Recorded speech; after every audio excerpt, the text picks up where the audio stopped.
Figuring out notes on the grand staff is pretty simple. I'm going to go to Note Identification, and I'm going to make sure that my settings are set to grand staff. Now the grand staff is just a combination of the bass clef staff and the treble clef staff.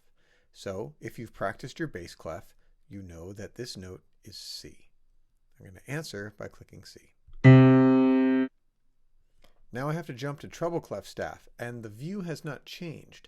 This is F flat in the treble clef staff. Again, I'm just on treble clef. I don't have to think too much. I'm on treble clef already. This is A sharp. Now I've got to switch down to bass clef. This is E sharp in the bass clef staff. So here's an interesting note. This is C flat.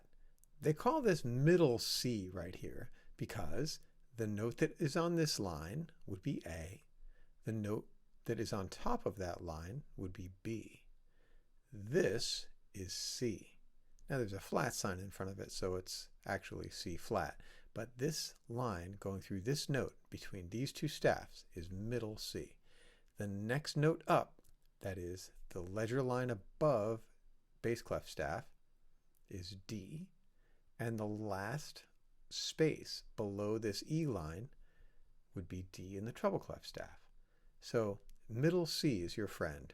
This is middle C flat.